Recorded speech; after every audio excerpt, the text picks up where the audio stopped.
योगी आदित्यनाथ जी के खिलाफ जो षड्यंत्र किया कांग्रेस ने, उसका बहुत बड़ा खुलासा हुआ है। और यह खुलासा हुआ है मालेगांव ब्लास्ट को लेकर। यह जो मुंबई में मालेगांव ब्लास्ट हुआ था कांग्रेस के शासन में, उस समय कांग्रेस ने एक साजिश रची थी कि वो योगी आदित्यनाथ जी को किसी तरह आतंकवादी घोषित करके और उनको जेल में डाल दे। लेकिन अब जो खुलासा हुआ है मालेगांव ब्लास्ट में, आपको बताऊं, जो गवाह है उसने बाकायदा इसका खुलासा करते हुए कोर्ट में यह बयान दर्ज कराया है कि मुझे उस समय एटीएस के द्वारा प्रताड़ित किया गया, मुझे जेल में बंद रखा गया, मेरे घर वालों के खिलाफ फर्जी केस लगाने को मुझे डराया गया और मुझसे यह कहा गया कि आपको आरएसएस के कुछ नेताओं के नाम लेने हैं कि वो इस ब्लास्ट में मैंने देखे थे, मैंने सुना था, और कुछ संतों के नाम लेने हैं जिसमें हिंदूवादी नेता उस समय, क्योंकि योगी आदित्यनाथ सांसद थे गोरखपुर से और एक फायर ब्रांड हिंदू नेता के रूप में जाने जाते थे, और इसीलिए कांग्रेस की एक सच्ची सोची समझी रणनीति थी कि भारत के कुछ ऐसे संत जो हिंदूवादी विचारधारा के लिए जाने जाते हों, जिनके लाखों फॉलोवर हों, ऐसे लोगों को आतंकवादी बता दिया जाए। आपको बताएं, पूरा मामला है 2008 का। 2008 में मालेगांव में ब्लास्ट होता है और इस समय जो 2004 से 2008 के बीच का जो कार्यकाल था, जिसमें केंद्रीय गृह मंत्री उस समय पी चिदम्बरम थे, उस समय दिल्ली, वाराणसी, अयोध्या, जयपुर, हैदराबाद, मुंबई, पुणे और मालेगांव में लगातार बम ब्लास्ट हो रहे थे। इन बम ब्लास्टों के पीछे कांग्रेस की एक थ्योरी थी, वो हिंदुओं को आतंकवादी बताना चाहती थी, हिंदू आतंकवाद शब्द गढ़ना चाहती थी। कांग्रेस हिंदू आतंकवाद शब्द गढ़ के कुछ इसी तरह के साधु संतों को जेल में रखना चाहती थी और आरएसएस के कुछ लोगों को जेल में डालना चाहती थी। उसमें 4 नाम बताए हैं उस गवाह ने। उसने कहा कि एक आरएसएस के इंद्रेश जी, जो कि वरिष्ठ प्रचारक हैं, देवघर काकाजी, स्वामी असीमानंद, और इसी में नाम लिया उसने योगी आदित्यनाथ जी का। इसका मतलब यह है कि कांग्रेस की साजिश थी कि योगी आदित्यनाथ को वो उसी समय समाप्त करना चाहती थी, उनको जेल में डालकर, आतंकवादी बताकर, उनकी जिंदगी भर जेल करके। वो शायद ये देख रही थी कि ये योगी आदित्यनाथ कल को चलकर बड़ा लीडर ना बन जाए भाजपा का, इससे भयभीत थी और इसीलिए वो हिंदू आतंकवादी बताकर उनको जेल में डालने के लिए फर्जी दस्तावेज और फर्जी गवाह, फर्जी पुलिस वालों के द्वारा रची गई षड्यंत्र, और वो जो पाकिस्तान से आए हुए आतंकवादी थे उनको हिंदू बताकर वो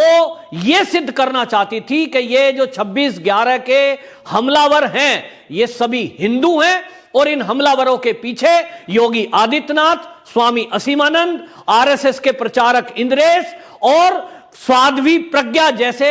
आरएसएस से जुड़े हुए लोग हैं। इसका खुलासा करते हुए आपको बता दूं, कुछ दिनों पहले रो के पूर्व अधिकारी रहे RSN सिंह, उन्होंने भी बाकायदा कहा कि यह कांग्रेस का ही षड्यंत्र था। कांग्रेस अपनी साजिश में कामयाब हो गई होती यदि अजमल कसाब आतंकवादी जो था पाकिस्तान का, वो जिंदा ना पकड़ा जाता। तो जिंदा पकड़ा गया। उसके बाद पता चला कि जो 10 आतंकवादी आए थे उन सबके 10 के 10 के हाथ में कलावा बंधा हुआ था। उनके 10 की 10 की फर्जी आईडी थी, जिसमें हिंदू नाम से उन्होंने आईडी बनाई थी, और किसी ने बेंगलुरु, किसी ने हैदराबाद का अपना घर का एड्रेस उसमें लिखा हुआ था। यानी पूरी स्क्रिप्ट लिखी गई थी। यहीं आपको एक और बयान बताता हूं। गृह मंत्रालय के पूर्व अवर सचिव RVS मणि, उन्होंने बाकायदा एक बयान दिया और उनका बयान है कि तत्कालीन राजनीतिक नेताओं द्वारा उचित हस्तक्षेप किया गया होता तो 26/11 हमला ना होता, लेकिन वैसा नहीं हुआ। इसका मतलब आप समझिए कि केंद्रीय गृह मंत्रालय में अवर सचिव रहे अधिकारी ये कह रहे हैं कि 26/11 का जो हमला था उसमें राजनीतिक जो लोग थे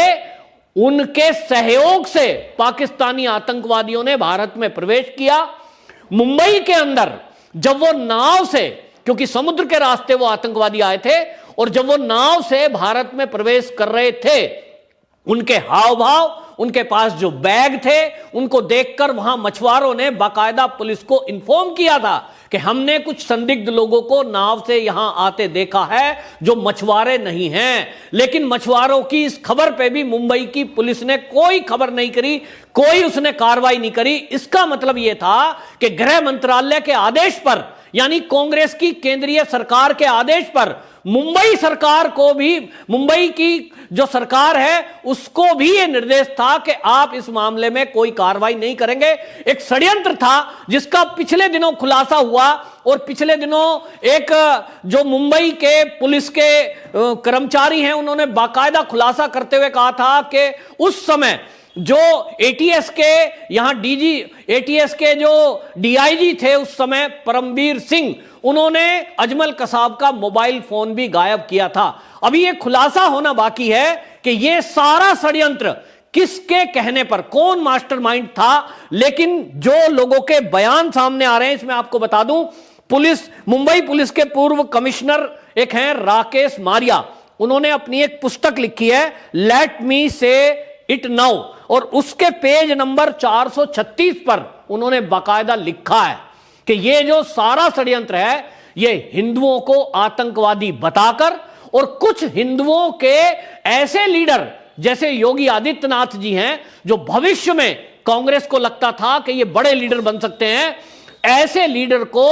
जेल में डालकर आतंकवादी बताकर उनकी जिंदगी यहीं समाप्त कर दी जाए, और पाकिस्तान के आतंकवादियों को क्लीन चिट दी जाए। जबकि यहां रोज ब्लास्ट हो रहे थे, कहीं अयोध्या में ब्लास्ट हो रहा था, कहीं वाराणसी में ब्लास्ट हो रहा था, कांग्रेस से लगातार मीडिया सवाल कर रहा था। तो कांग्रेस के नेताओं के उस समय के बयान यदि आप उठा करके देखेंगे तो दिग्विजय सिंह का बयान आया था कि इस हम 26/11 हमले के पीछे आरएसएस का हाथ है, एकदम बयान दे दिया था जबकि जांच पूरी नहीं हुई थी। तो ये बयान नेताओं के बताते हैं कि इन सब ने मिलकर ये एक षड्यंत्र रचा था कि किस तरह से हिंदुओं को आतंकवादी घोषित किया जाए। दूसरी तरफ योगी आदित्यनाथ, स्वामी असीमानंद, इंद्रेश जी और साध्वी प्रज्ञा जैसे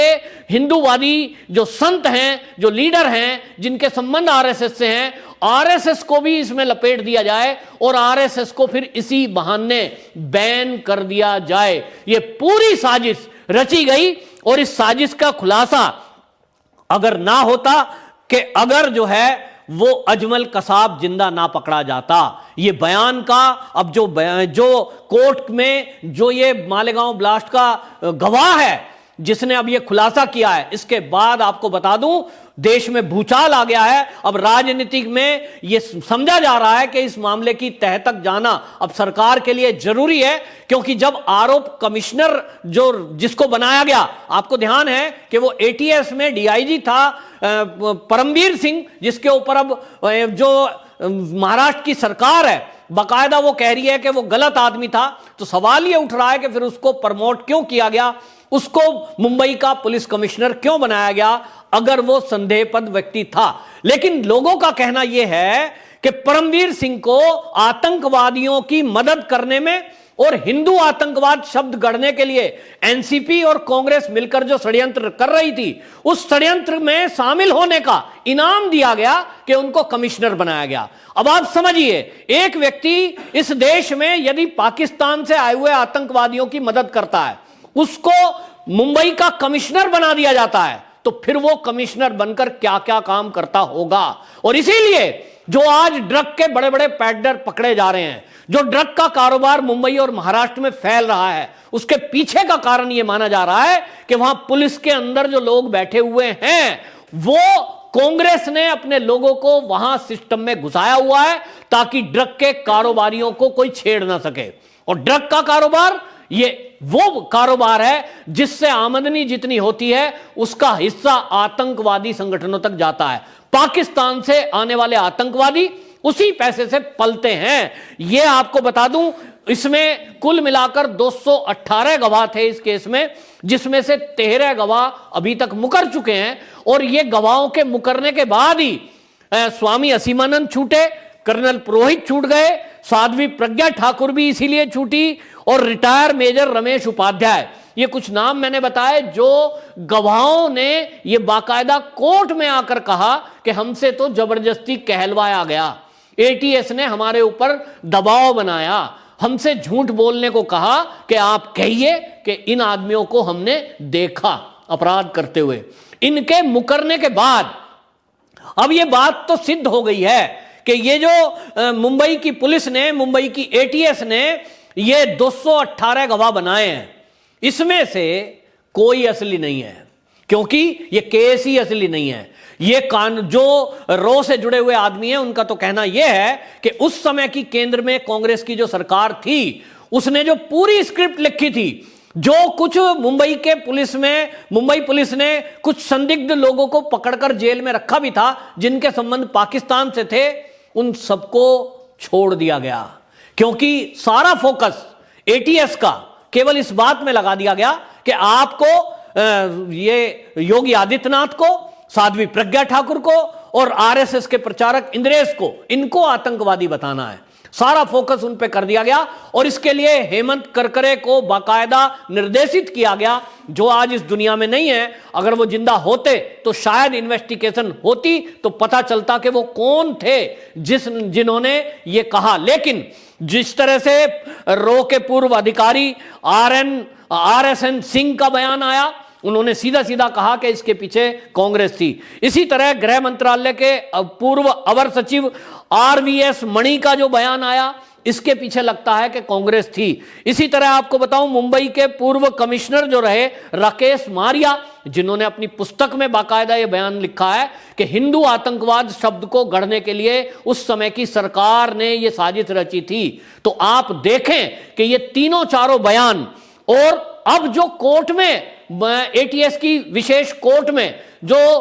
ये योगी आदित्यनाथ जी को लेकर खुलासा हुआ है, इस बयान को और सारे अधिकारियों के बयानों को अगर आप जोड़ेंगे तो आपको एक एक कड़ियां जब जुड़ती नजर आएंगी तो समझ में आएगा कि राहुल गांधी आज भी इसी कंसेप्ट को पूरा करने में लगे हुए हैं। और इसीलिए आप देखिए कि अभी जब उत्तर प्रदेश का चुनाव आ रहा है तो राहुल गांधी का बयान आया कि हिंदू और हिंदुत्ववाद अलग है, हिंदू शांत है तो हिंदुत्ववादी जो हैं वो आतंकवादी हैं। इन्होंने एक बार फिर से हिंदू और हिंदुत्ववादी को अलग करने की कोशिश की और बाकायदा राहुल गांधी ने बयान दिया कि हिंदू जो हैं वो अकेले, वो सबके साथ स्नान करता है और हिंदुत्ववादी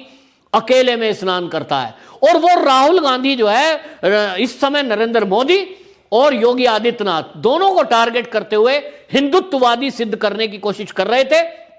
और वो करने की कोशिश क्या कर रहे थे, गर्व से कहते हैं वो दोनों नेता, चाहे वो योगी जी हो चाहे वो मोदी जी हो, कि हां हम हिंदुत्ववादी हैं, क्योंकि जो हिंदू है उसकी जो आइडियोलॉजी है वो हिंदुत्ववादी आइडियोलॉजी है। ये राहुल गांधी की सोची समझी रणनीति थी कि कहीं ना कहीं उनको पता है कि एटीएस की विशेष कोर्ट में ये केस चल रहा है और इस केस में हो सकता है कि राहुल गांधी के द्वारा अभी भी, कांग्रेस के द्वारा अभी भी इनमें से जो अभी तक 13 गवाह मुकरे हैं, बाकी 218 में से अभी 205 गवाह अभी इस केस के बाकी हैं। हो सकता है कि कांग्रेस के द्वारा कोई ना कोई प्रायोजित कार्यक्रम तय कर रखा हो कि इधर कोर्ट में केस चलेगा और इनमें से कोई भी व्यक्ति, कोई भी गवाह पैसे के लालच में या किसी भी दबाव में अगर वो योगी आदित्यनाथ जी का नाम ले देगा, इसी को बेस बनाकर वो उत्तर प्रदेश के चुनाव में योगी आदित्यनाथ जी के खिलाफ दुष्प्रचार करके उनको बदनाम करने की कोशिश करेगी।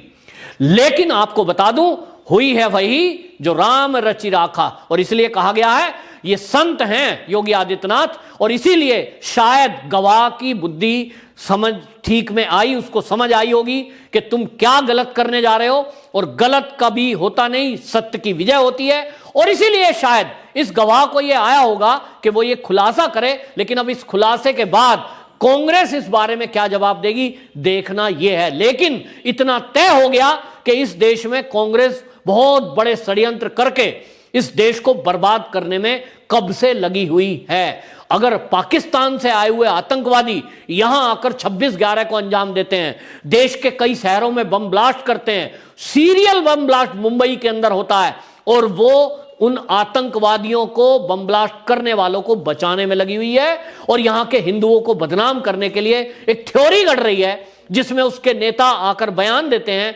तत्काल बयान देकर आरएसएस को दोषी बताते हैं, इसका मतलब यह हुआ कि कांग्रेस ने एक षड्यंत्र रच रखा है कि इस देश में हिंदुत्व और आरएसएस उसको कुचल देना है और यहां एक विशेष धर्म के लोगों को ही आगे बढ़ाना है। इसी को कहते हैं जिहाद। ये जिहादी मानसिकता देश की आजादी के बाद से चलती आ रही है और हम देखते आ रहे हैं, और इसीलिए इस देश में ये सनातन संस्कृति को कभी भी बढ़ावा नहीं दिया गया। कांग्रेस के द्वारा कभी भी सनातन संस्कृति को आगे नहीं बढ़ाया गया, कभी भी इसी तरह से अयोध्या के मंदिर के मामले को नहीं सुलझने दिया गया, मथुरा या काशी के मामले को नहीं सुलझाने दिया गया, उसको उलझा कर रखा। और इतना ही नहीं, कांग्रेस की तरफ से कपिल सिब्बल जैसे वकील तो खड़े होकर राम सेतु पर सवाल उठा रहे थे, राम भगवान जी के अस्तित्व को नकार रहे थे। यानी पूरी एक स्क्रिप्ट देश की आजादी के बाद से चल रही है, जिसको अभी भी राहुल गांधी, प्रियंका गांधी और सोनिया गांधी उसको संवाहन कर रही हैं। अब इस मामले की जांच एनआईए की दूसरी टीम से होनी चाहिए, और जनता मांग कर रही है, सनातनी मांग कर रहे हैं, संत समाज मांग कर रहा है, आरएसएस के लोग इस मांग को उठा रहे हैं कि अब जब यह खुलासा हो चुका है कि यह कांग्रेस का षड्यंत्र था, तो षड्यंत्रकारी कौन कौन थे, क्या पी चिदम्बरम की इसमें इन्वॉल्वमेंट थी या सोनिया गांधी के निर्देश पर यह सब हो रहा था, ऐसे कौन नेता थे जिनके निर्देश पर एटीएस ने यह घिनौना काम किया, इनका खुलासा होना बहुत जरूरी है। तो गृह मंत्रालय से सबकी अपील है, लोगों की, सोशल मीडिया पर लोग अमित शाह जी से अपील कर रहे हैं कि इस साजिश का जल्दी से जल्दी खुलासा हो, ताकि कांग्रेस आगे से कोई षड्यंत्र करे तो लोग विश्वास ना करें। और इतना भी तय है कि कांग्रेस ने जब इतना घिनौना काम किया कि योगी आदित्यनाथ जी को फंसाने के लिए उसने इस तरह के गवाहों को प्रेशराइज कराने का काम किया, तो यह भी एक सवाल है कि अब आने वाले चुनाव में 2022 में उत्तर प्रदेश का चुनाव है, ये जो दिन बचे हुए हैं चुनाव के 2-3 महीने, क्या कांग्रेस इसमें कोई नया घपला घोटाला, कोई षड्यंत्र नहीं रचेगी? यह भी एक सवाल है। वंदे मातरम।